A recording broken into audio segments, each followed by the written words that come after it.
The study of the void and timeless halls.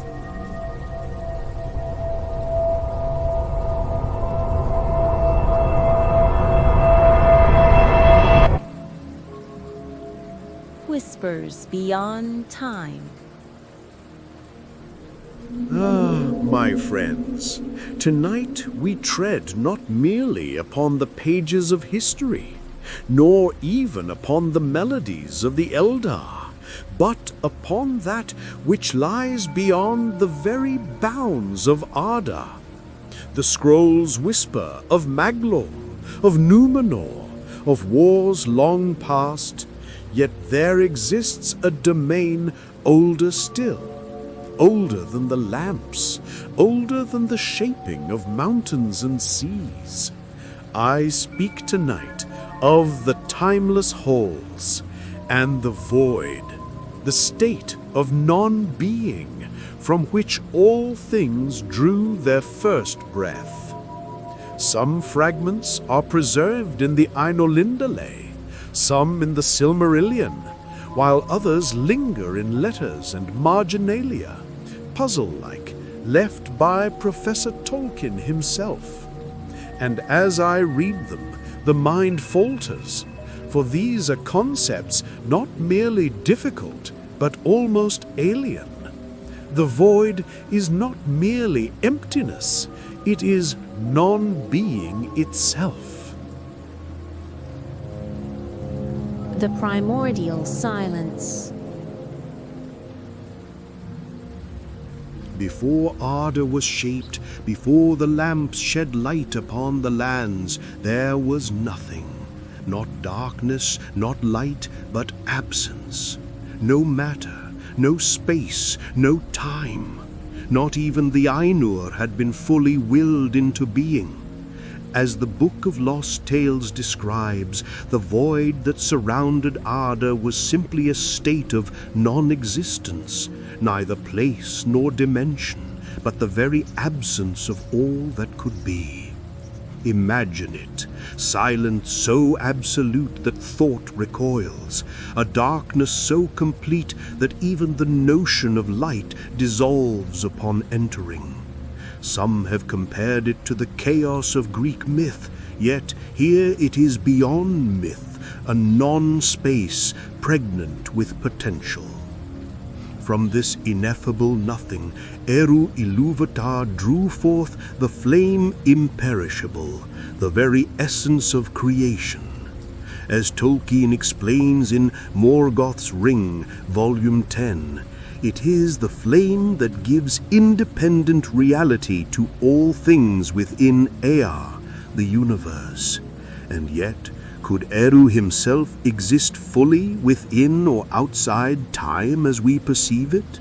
Here begins the first speculation. Perhaps the timeless halls themselves, the abode of Eru and the Ainur, are a construct of perception, a way for finite minds to glimpse that which is eternal and unbounded.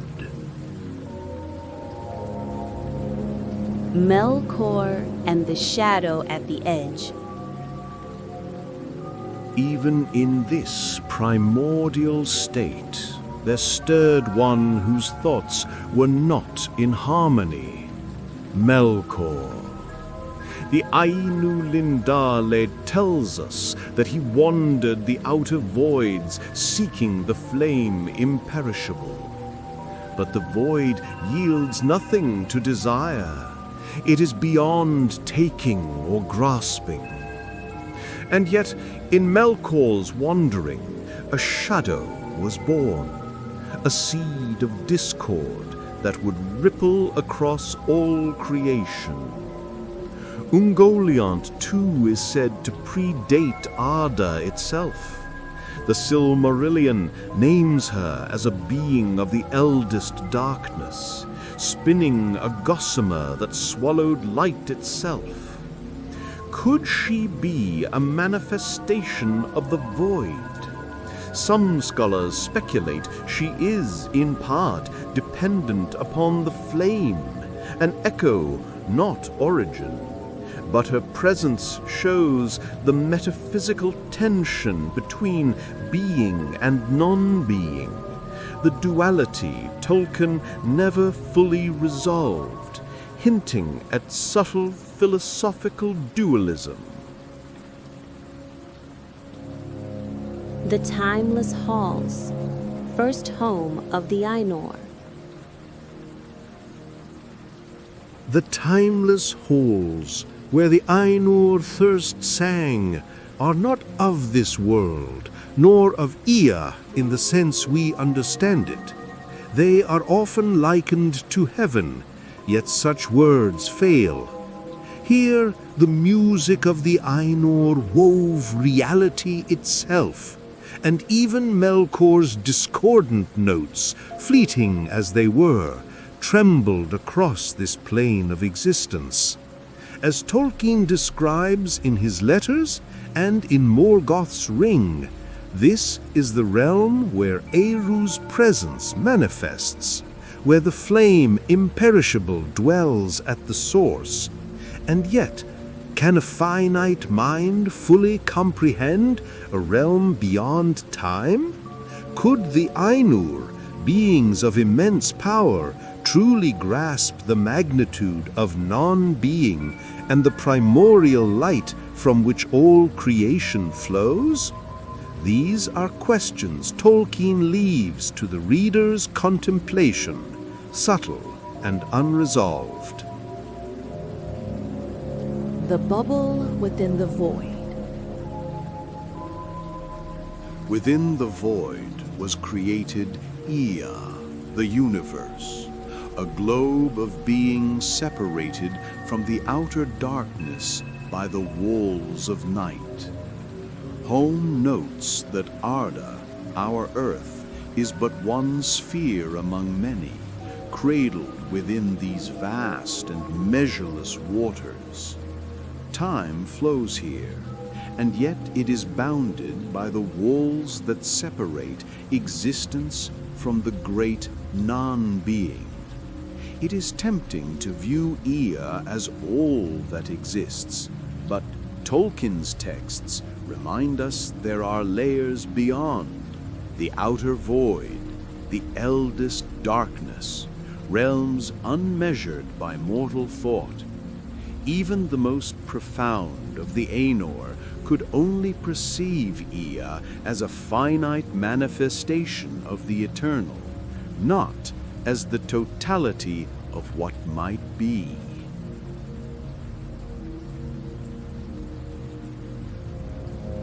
The philosophical implications of the void. The void is more than emptiness. It defines existence. It gives contrast to being, silence to music, absence to presence. Tolkien's letters suggest that this is not chaos, but potential. The void allows for free will, for creation to be meaningful, for harmony to be understood as harmony precisely because discord exists. Consider, could Ungoliant exist independently of the flame? Could Melkor's will ever surpass the bounds of non-being? The texts suggest not, and yet these questions lead to speculation. If Eru is outside time, does he dwell in the void itself? Or does the void exist only as a framework for creation? The answer is left tantalizingly open, as if Tolkien invites us to ponder alongside him, to wonder, to reflect.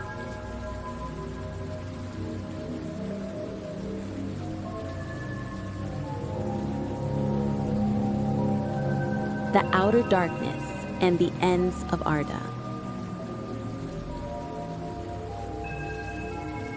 At the conclusion of the War of Wrath, Melkor was cast into the void, not destroyed, not annihilated, but separated from all being. Tolkien's commentary frames this as the ultimate act of cosmic justice. Power cannot trespass beyond creation without consequence. Yet the void is not merely punishment. It is separation, the state of non-being, a reminder that all light and song are measured against the infinite dark.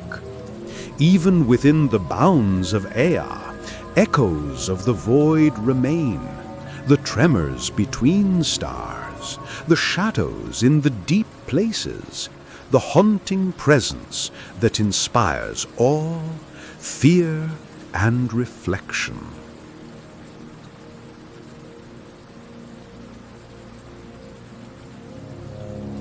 Light, darkness, and human understanding.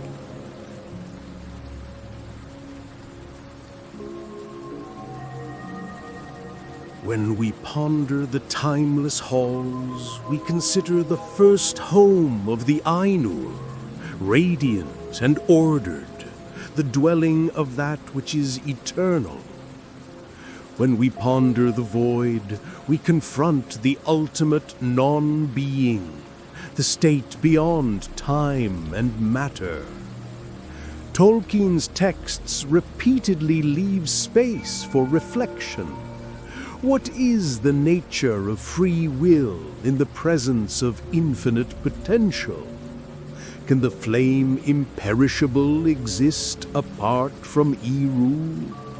Can we, mere mortals, glimpse the non-being without losing ourselves in despair? These musings are not answered. They're meant to provoke thought, to mirror the human experience, the spaces between creation, the silences between songs, the void between stars. They are all reflections of a larger truth, that existence is defined by its contrast with non-existence, and meaning emerges from this tension. The infinite question.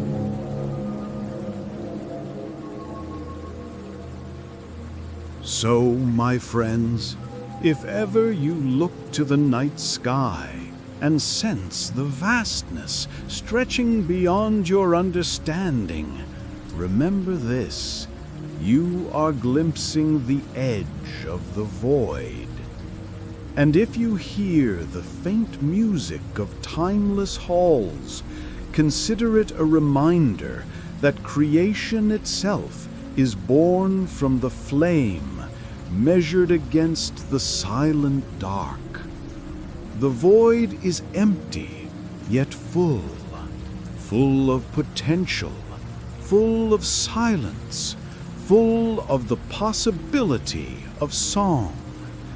And in that reflection, perhaps we see a mirror of ourselves, finite, fleeting, yet capable of beauty and understanding that echoes the eternal.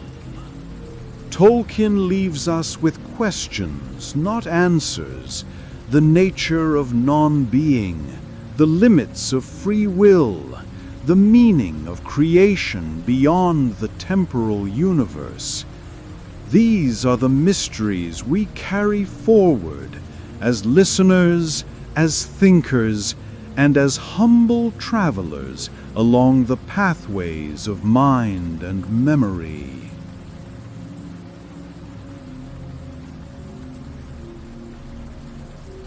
My dear wanderers of mind and memory, thank you for taking the time to wander these ancient halls with me.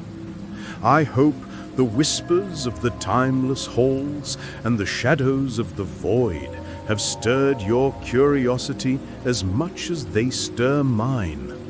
What are your thoughts, my friends? Did the silence of the void speak to you? I would love to hear your reflections in the comments below. And if you found this journey enlightening, a like and a subscription would help ensure that the songs of these forgotten realms continue to reach those who seek them. Do join me again in our next episode, where we shall explore yet another mystery hidden within the vast tapestry of Tolkien's world.